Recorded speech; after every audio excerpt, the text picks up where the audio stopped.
just want to say that I'm so sorry. All my people are getting attacked.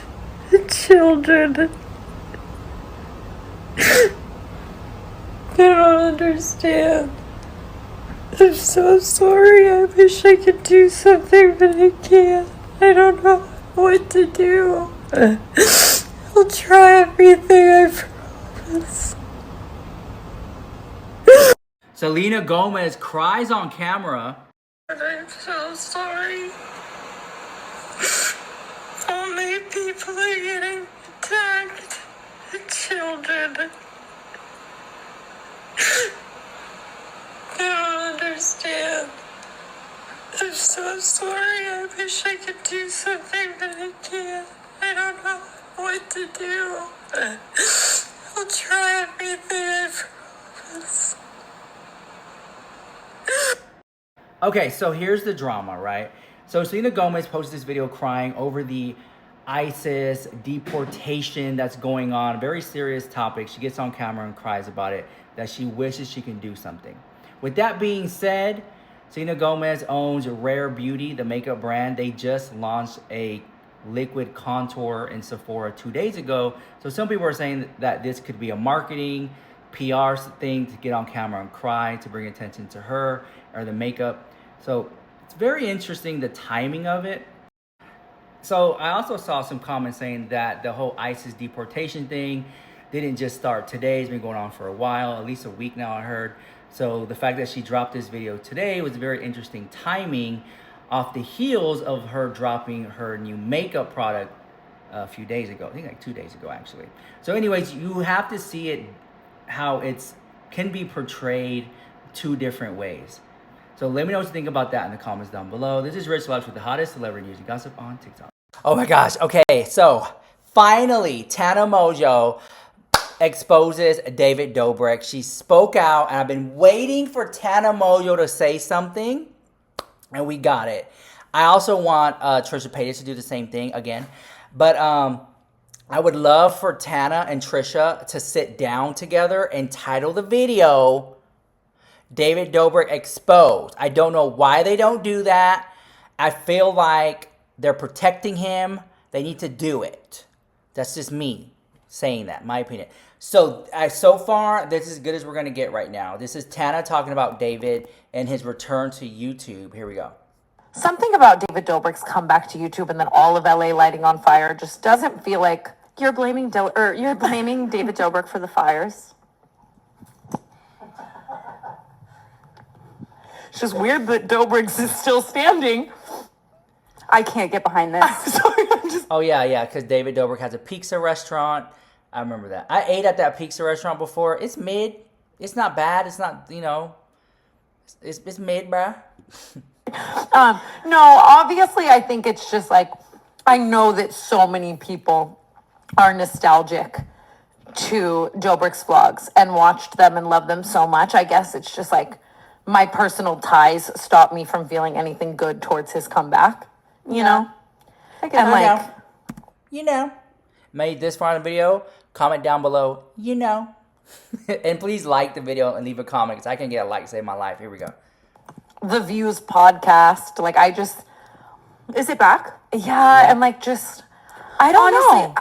Like, what do you mean you just get to come back scot-free? What do you mean? What do you actually imagine? Do you think he got to come back scot-free though? He got right. He definitely took a hit. He took a hit. I don't mean it like that. I guess. Yeah, he did take a hit. Financially, he did take a hit. He wasn't able to post on YouTube. I mean, he could, but, he didn't want the backlash of posting on YouTube and hearing that from the PR marketing standpoint. He lost some real good money. And not only that, brand deals, people didn't want to work with him, and he just ran and hid on Snapchat. And he had a Snapchat deal, and that's where he's been. And he crawled out of Snapchat. And honestly, if I can be quite frank with you, wholeheartedly, I feel like David came back to YouTube to test the waters, and he put his foot in the water, and here we go. People are like, right? And it also is a sign that David Dobrik was losing money because he didn't want to post YouTube videos. He doesn't want to do a podcast. What he wants to do is do nothing and sit with all the money, but he's losing money. So he has to do the podcast, sign a deal so he can get paid to do the podcast, make YouTube videos to get paid. And then he went and said, well, you know, I'm not really coming back to YouTube. I just want to drop a video. No, you were posting a video to keep yourself in the algorithm so you don't lose your account. Because if you don't post on YouTube for a certain amount of time, you lose your account. So here was his way of securing his account for another year.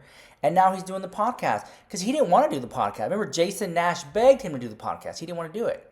So now here he is doing it. He's low on money. And I feel like David Dobrik, again, is strapped for cash. And this is why he came back to the internet. That's my opinion. I'm not saying he didn't deserve it. I'm just saying, like, it's not like he just, like, nothing happened. I know. I just think, imagine I took your eye out.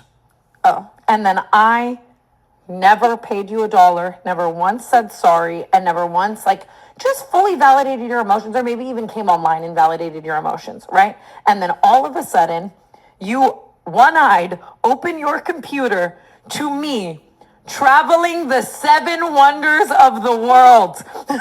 The 7 wonders of the world. Like, you see me under the Leaning Tower of Pisa. I don't think that's a wonder, but you see me. Yeah, some of the stuff that he posted, I wouldn't consider the 7 wonders of the world.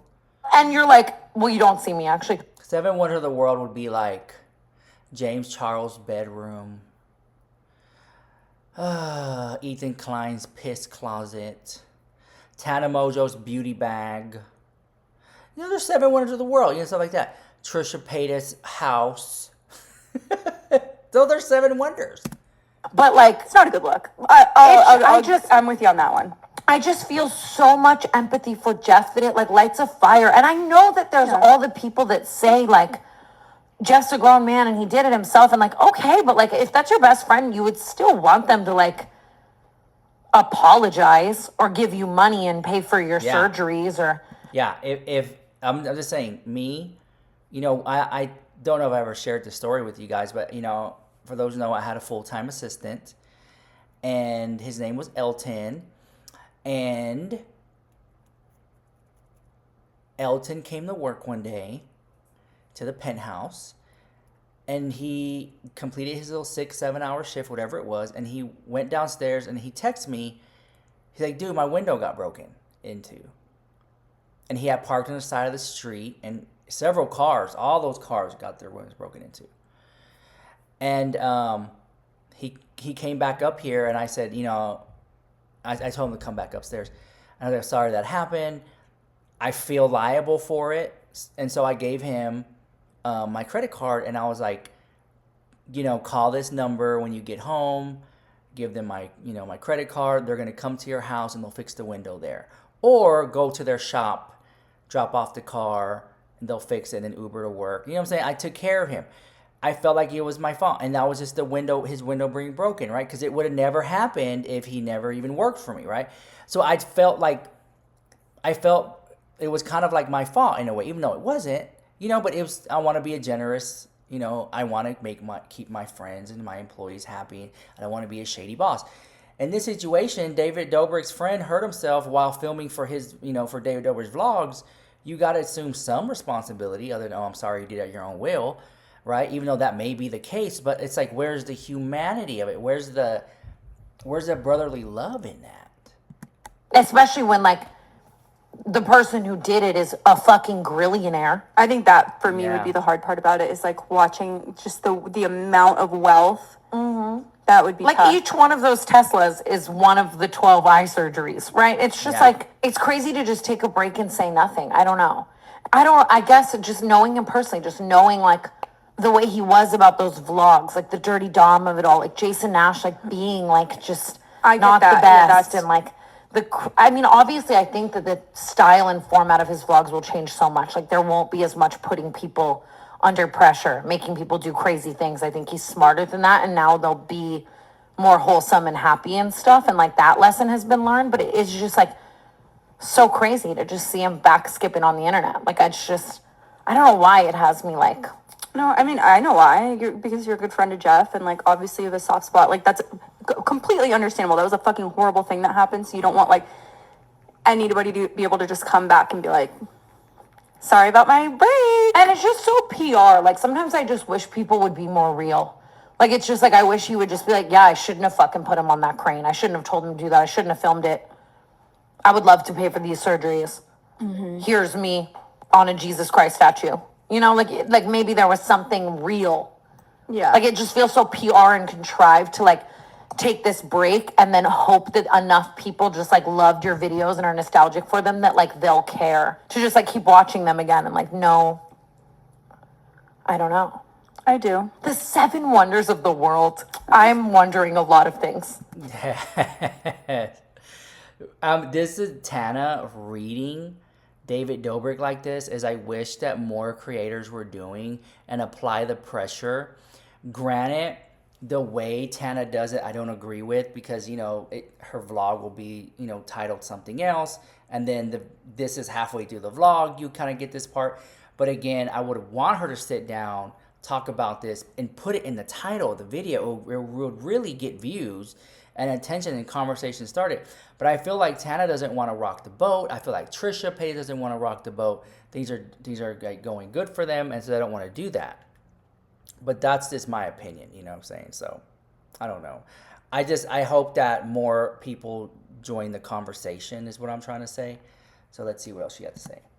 We're wondering. I have 7 wonders. Yeah, I have 7 wonders. Like, it's just like, oh my God. And certain people too that I don't necessarily like, I can like view their content without disdain and separate the two. I just like, I don't know. It is just being so close to Jeff and seeing like how much he suffered. And I know that, you know, and I'll say this too about Tana Mongeau, and shout out to Spill Some Tea with me for this clip.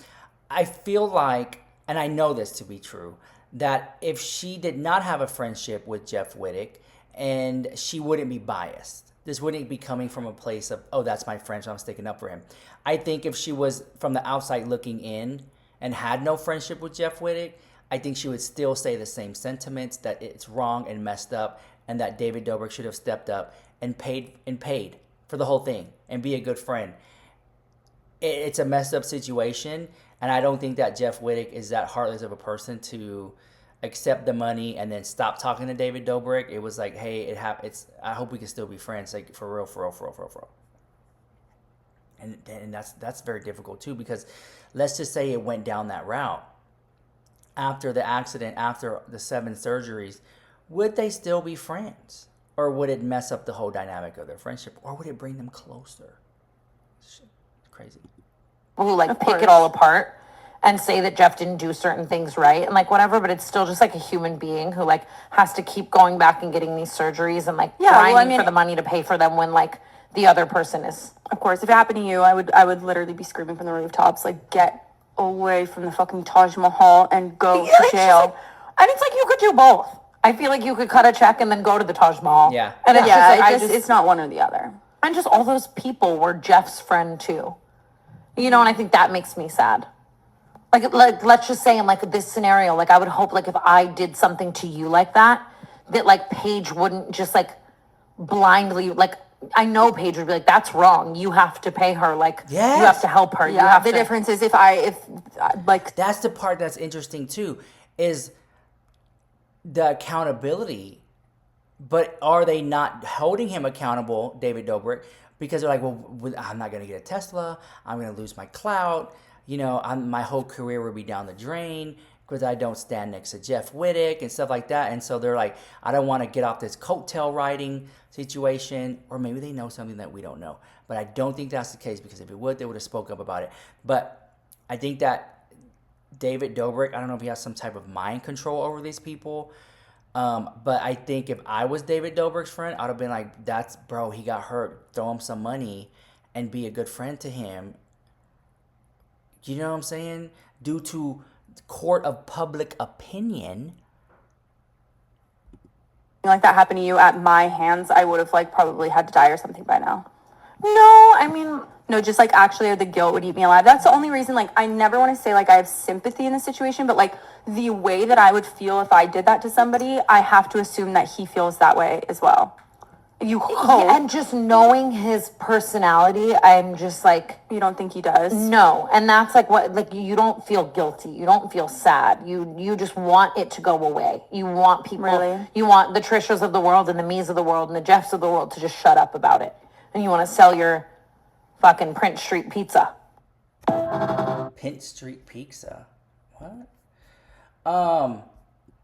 Yeah, and you know what? From a PR marketing standpoint, if it means that much to them, and you know, I like to talk about like PR marketing. I would say this. I would say Tana, Trisha, go to David Dobrik's pizza restaurant. Okay, there are the restaurants right behind them. Sit right outside of it. Order some Pizza Hut, some Domino's, some local mom and pop pizza from another place.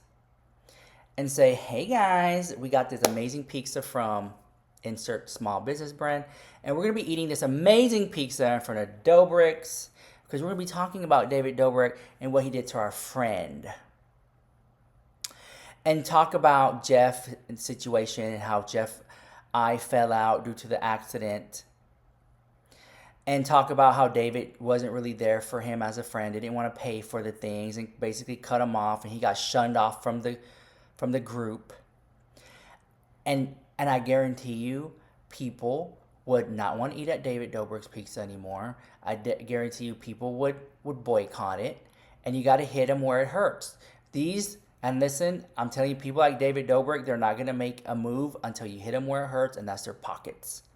And if they were to do that type of video, it would send waves across social media. It would garner national attention. I can see Rolling Stone magazine, Vogue magazine. I can see People's magazine, people picking it up and make a big topic out of it, that you have these huge social media stars battling out with each other over what's right is right and what's wrong is wrong. And I often ask myself this question. I say, if David Dobrik was a really, really good person and paid for all the things, would his relationship with Jeff be any different, or would they still be friends? Would they just be cordial? Would Jeff still be in the vlogs? Would they laugh about it? Like, seriously. And I don't get why David Dobrik didn't get on camera and say, hey guys, I shot a vlog. It's a horrible accident happened. I feel really bad about it. He's my friend. I'm going to help him, whatever he needs. You know, I know you guys like this vlog, so please like the video, like the comment. We're gonna stop doing dangerous stunts like that. We've gone too far. We live in a world where it's like, when is enough enough? When do you draw the line? And in some cases, there is no line. But I'm gonna draw one here today because it went too far, and that's what I think should have happened. But you have so many questions, and I'm thinking about the shoulda, woulda, and all that stuff. Maybe I shouldn't, but you know, only Jeff Whittick could answer those questions if he would still be friends with David. If David paid for everything back in the day, back in the beginning, not now because there's social pressure, you know, just things like that. But let me know what you think about that drama in the comments down below. Please like the video. And I wonder what Trisha Paytas has to say about this, because Trisha Paytas often, I think she looks at Tana and it's like, okay, she's popular, she's trending, she's making these moves, maybe I should make it too. So I hope that Trisha makes a video like this, and if she made one already, I hope she makes another one about it, Trisha Paytas.